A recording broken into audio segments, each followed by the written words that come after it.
Hello students, I am Amit Gupta, your mentor and guide from Competition Focus. Today in this short video I am going to explain you one more interesting problem in conditional probability. So students, let's start with the problem. See, a couple has two children. Find the probability that both are boys if it is known that one of the children is boy, second one of the children is a girl, third the older child is a boy and fourth one the older child is a girl. So students, सबसे पहले हमें emphasize करना है statement पे. Statement की requirement and analysis आपको properly करना है. See, a couple has two children and it is very clear with the first part of the statement that the sample space would be both are boys, boy girl, girl boy, girl 1, girl 2, and 1 2 1 2 1 2 1 2 represent one boy. One का मतलब older one is boy, then again boy, older one is boy, then girl, older one is girl, then boy, older one is girl, then girl. तो सभी possibilities हमने यहाँ sample space में show की हैं आपको. Find the probability that both are boys. Find the probability that both are boys if it is known that one of the children is boy, one of the children is girl, the older child is boy, the older child is girl. So here students, I am going to explain you the fundamentals involving in set theory, which would really make you people more comfortable with this problem. That is the Venn diagrams. अभी हम जो use करेंगे यहाँ पर, तो students, let A is the event that both children are boy. Both children are boy हैं तो आपके पास कौन सी इवेंट यहां पर कंसीडरेशन में आएगी? B1 B2.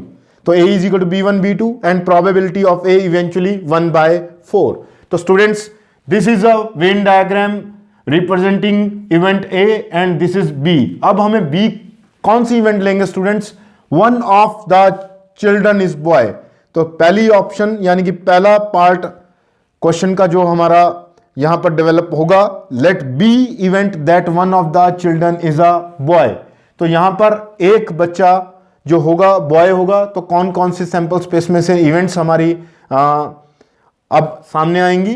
B1 B2, B1 G2, G1 B2. तो सभी में एक बच्चा बॉय है. तो अब आप देखिए, this is event A, this is event B. तो यहां पर B1 B2 आया एक इवेंट का, और बी इवेंट का हमारे पास क्या आया? B1 B2, B1 G2, G1 B2, and B1 B2 is common to both. तो A इंटरसेक्शन B आपके पास कितना आया स्टूडेंट्स?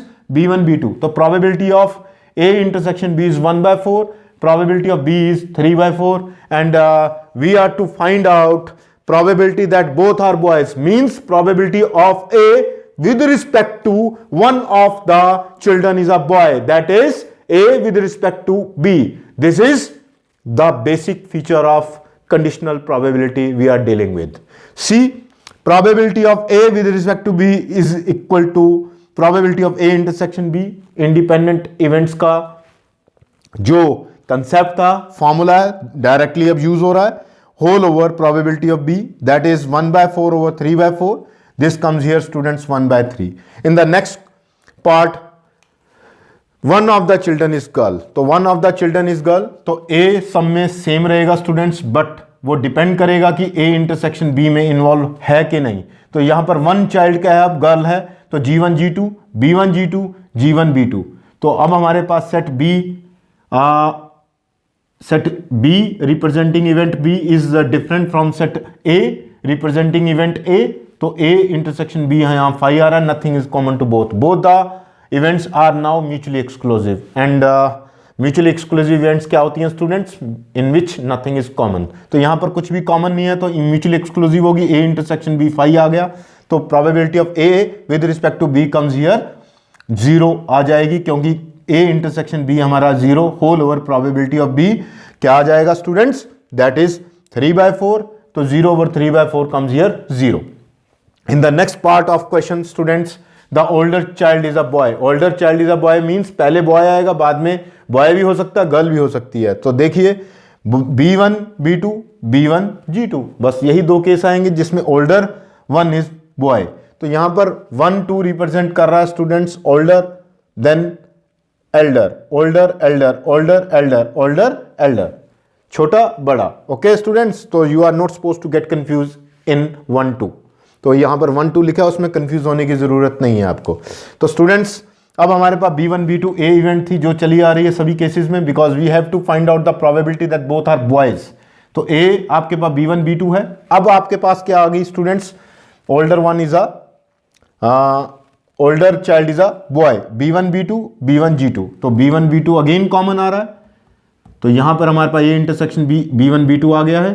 तो हमें probability of A with respect to B निकालनी है यहाँ पर students, that is A intersection B 1/4।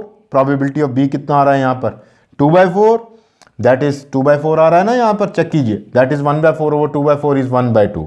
In the last case students again the older child is girl, पहले बॉय था अब गर्ल है, तो हमारे पास B इवेंट क्या आ जाएंगे, G1 G2 and G1 B2।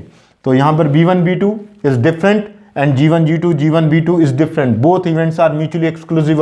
again A intersection B क्या आ रहा है स्टूडेंट्स, 5 आ रहा है।